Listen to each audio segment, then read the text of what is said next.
Hi friends, అందరూ ఎలాగున్నారు? ఇవాళ వీడియోలో వచ్చేసరికి ఈ ఏపీ ఈసెట్ 2025లోని మనకి ఎన్ని మార్కులు వస్తే ఫుల్ ఫీజ్ రీయింబర్స్‌మెంట్ వస్తుందని చెప్పేసి తెలియజేయడం జరుగుతుందనమాట. అయితే చాలా మందికైతే డౌట్ అయితే ఉంది. మనకి టాప్ 10,000లో ర్యాంక్ వస్తేనే మనకి ఫీజ్ రీయింబర్స్‌మెంట్ వస్తుందా? లేకపోతే మనకి మంచి ర్యాంక్ వస్తేనే మనకి fee reimbursement, full fee reimbursement వస్తుందా? అని చెప్పేసి చాలా డౌట్స్ అయితే ఉన్నాయన్నమాట. అయితే ఈ ఫీజ్ రీయింబర్స్‌మెంట్ సంబంధించి అమౌంట్ కూడా బీసీ వాళ్ళకి ఎంత వస్తుంది? ఎస్సీ వాళ్ళకి ఎంత వస్తుంది? ఎస్టీ వాళ్ళకి అసలు ఓసీ వాళ్ళకి ఫీజ్ రీయింబర్స్‌మెంట్ అమౌంట్ వస్తుందా? రాదా? కూడా చాలా మంది చాలా డౌట్స్ అయితే ఉన్నాయి. అవన్నీ కూడా మీకు క్లారిఫై చేయబోతున్నానండి. సో, మీలో ఎవరైనా సరే మన ఛానెల్ కొత్తగా వచ్చినట్లయితే వెంటనే సబ్స్క్రైబ్ చేసుకోండి. మన యూట్యూబ్ ఛానెల్‌లో ఏపీ ఈసెట్‌కి సంబంధించి 2025 కౌన్సెలింగ్ సంబంధించి ప్రతి చిన్న ఇన్ఫర్మేషన్ కూడా మన యూట్యూబ్ ఛానెల్ ఇవ్వడం జరుగుతుందనమాట. సో, మీకు ఫస్ట్ ఫేజ్ కౌన్సెలింగ్‌లోనే మొత్తం అయితే మాత్రం మీ సీట్స్ ఫిల్ అయిపోతాయి కాబట్టి, సో, మనకి first phase counselling, second phase counselling 2 కూడా మన యూట్యూబ్ ఛానెల్‌లో గైడెన్స్ మొత్తం ఇస్తాము. Top colleges, so, web options ఎలా పెట్టాలి, రిపోర్టింగ్ ఎలా చేయాలి, ఓకే. మనకి డాక్యుమెంట్స్ ఏం కావాలని చెప్పేసి మొత్తం గైడెన్స్ అయితే మీకు ప్రొవైడ్ చేస్తామన్నమాట. అది కూడా ఫ్రీగా అయితే ప్రొవైడ్ చేస్తాము. సో, అట్లాంటి ఫీజ్ అయితే మనం చార్జ్ చేయమన్నమాట. సో, మన టెలిగ్రామ్ ఛానల్ లింకు అలాగే మన WhatsApp channel link description provide చేస్తున్నాను.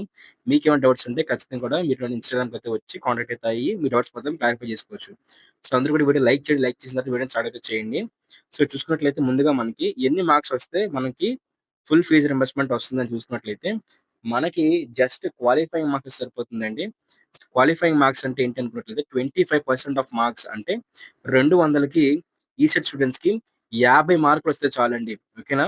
200కి 50 మార్క్స్. సో, అది మీరు ఎంపీసీ ద్వారా తీసుకుంటారో లేకపోతే మీరు కోర్ సబ్జెక్ట్‌లో తెచ్చుకుంటారో అనవసరం. జస్ట్ మీకు 200కి 50 మార్క్స్ మీరు స్కోర్ చేయగలిగితే చాలు. మీకైతే ఫుల్ ఫీజ్ రింబర్స్‌మెంట్ అమౌంట్ అయితే వస్తుంది. బీసీ వాళ్ళకే వస్తుంది. ఎస్సీ వాళ్ళకి, ఎస్టీ వాళ్ళకి, అలాగే ఓసీ ఇంకా ఈడబ్ల్యూఎస్ కేటగిరీ వాళ్ళకి కూడా 50 మార్క్స్ స్కోర్ చేయగలిగితే ప్రతి ఒక్కరికి కూడా ఫుల్ ఫీజ్ రింబర్స్‌మెంట్ అయితే వస్తుందన్నమాట. అయితే ఎస్సీ, ఎస్టీ వాళ్ళకైతే ఏకంగా ఒక మార్క్ వచ్చినా సరే వాళ్ళకి క్వాలిఫై అయితే అవుతారు. వాళ్ళకి ఒక మార్క్ వచ్చినా సరే వాళ్ళకి ర్యాంక్ వస్తుంది. ఒక్క మార్క్ వాళ్ళు స్కోర్ చేయగలిగినా సరే వాళ్ళకి ఫుల్ ఫీజ్ రింబర్స్‌మెంట్ అమౌంట్ అనేది రిలీజ్ చేస్తారన్నమాట. అయితే కొన్ని మీరు ప్రైవేట్ యూనివర్సిటీస్, డీమ్డ్ యూనివర్సిటీస్‌లో మీరు చదువుకున్నట్లయితే మీరు నాట్ ఎలిజిబుల్ అన్నమాట. అలాగే మీకు ఇన్‌కమ్ సర్టిఫికేట్ ఉండాలి. వైట్ రేషన్ కార్డ్ ఉండాలి. దాంతో పాటు మీకు ఫీజ్ రింబర్స్‌మెంట్ సంబంధించి ఇన్‌కమ్ ఎలిజిబిలిటీ రూల్స్ అన్నీ ఉంటాయన్నమాట. అవి మీకు డిస్క్రిప్షన్‌లో వీడియో పెడతానన్నమాట. ఆ వీడియో చూసినట్లయితే మీకు క్లారిటీగా అర్థమైతే అవుతుంది. సో, ఆ ఇన్‌కమ్ ఎలిజిబిలిటీ రూల్స్‌నైతే మీరు ఫాలో అయితే అవ్వాలి. సో, ఇవే అండి మనకి ఆ ఇన్‌కమ్ ఎలిజిబిలిటీ రూల్స్. 2.5 లాక్స్ కన్నా కూడా మీకు ఇన్‌కమ్ అయితే ఎక్కువ ఉండకూడదు. మీ ఇన్‌కమ్ సర్టిఫికేట్‌లో 2.5 లాక్స్ కన్నా కూడా బిలో ఇన్‌కమ్ ఉన్నట్టు మీరు చూపించాలన్నమాట. 10 acres of wet land, 25 acres of dry land, 25 acres of both wet and land అయితే ఉండకూడదు. గవర్నమెంట్ ఎంప్లాయీ ఉండకూడదనమాట. మీ ఇంట్లో అసలు గవర్నమెంట్ ఎంప్లాయీ ఉండకూడదు. గవర్నమెంట్ ఎంప్లాయీ కింద వర్క్ చేసి రిటైర్ అయిన ఎంప్లాయీస్ కూడా ఉండకూడదు. శానిటరీ వర్కర్స్ అయితే ఓకే అనమాట. జీవీఎంసీ గాని, అంగన్వాడీ గాని, ఆశా వర్కర్లు గాని ఉన్నట్లయితే మీ ఇంట్లోని సో, వాళ్ళైతే ఓకే అనమాట. సో, ఒకసారి మీ ఇంట్లో వాళ్ళని అడగండి.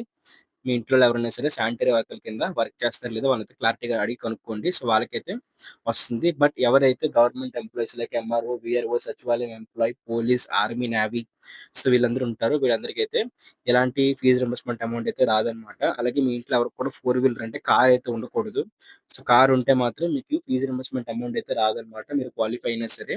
దాంతో పాటు మీకు టాక్సీస్ గాని, ఓకే. ట్రాక్టర్స్ గాని, ఆటోస్ గాని ఉన్నా పర్వాలేదు. సో, ఉన్న టాక్సీస్, ట్రాక్టర్స్, ఆటోస్ ఉన్నట్లయితే మీరు ఫీజ్ రింబర్స్‌మెంట్‌కి ఎలిజిబులే అవుతారు.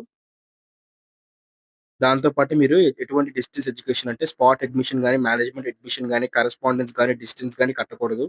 అలాగే డీమ్డ్ యూనివర్సిటీస్ ఇంకా ప్రైవేట్ యూనివర్సిటీస్‌లో కూడా మీరు చదవకూడదనమాట.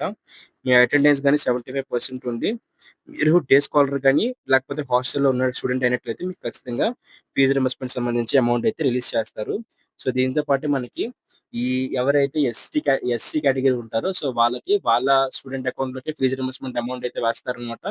మిగిలిన బీసీ, ఓసీ, ఎస్టీ కేటగిరీ వాళ్ళందరికీ, ఈడబ్ల్యూఎస్ కేటగిరీ వాళ్ళందరికి కూడాన మనకి ఖచ్చితంగా కూడా మన దీనికి సంబంధించి సో, వన్ స్టూడెంట్ అకౌంట్‌లో కాకుండా కాలేజ్ అకౌంట్‌కి కాలేజీ ఫీజు, స్టూడెంట్ అకౌంట్‌కొచ్చేసరికి తమకు సంబంధించిన అంటే ఎంటీఎఫ్ వసతి దీవెన ఫీజ్ అయితే ఏస్తారనమాట.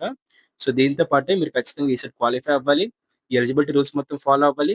దీని తర్వాత మీ దగ్గర క్యాస్ట్ సర్టిఫికేట్ 2025 సంబంధించి క్యాస్ట్ సర్టిఫికేట్, 2025 సంబంధించి ఇన్‌కమ్ సర్టిఫికేట్ ఉండాలి. ఎవరైతే ఈడబ్ల్యూఎస్ వాళ్ళు ఉంటారో సో, ఈడబ్ల్యూఎస్ వాళ్ళకి ఈడబ్ల్యూఎస్ సర్టిఫికేట్ అయితే కావాలనమాట. సో, ఎస్సీ, ఎస్టీ, బీసీ వాళ్ళకి క్యాస్ట్ సర్టిఫికేట్ కూడా ఈ సంవత్సరందే కావాలి. ఓకే. న్యూ క్యాస్ట్ సర్టిఫికేట్ అయితే కావాలి.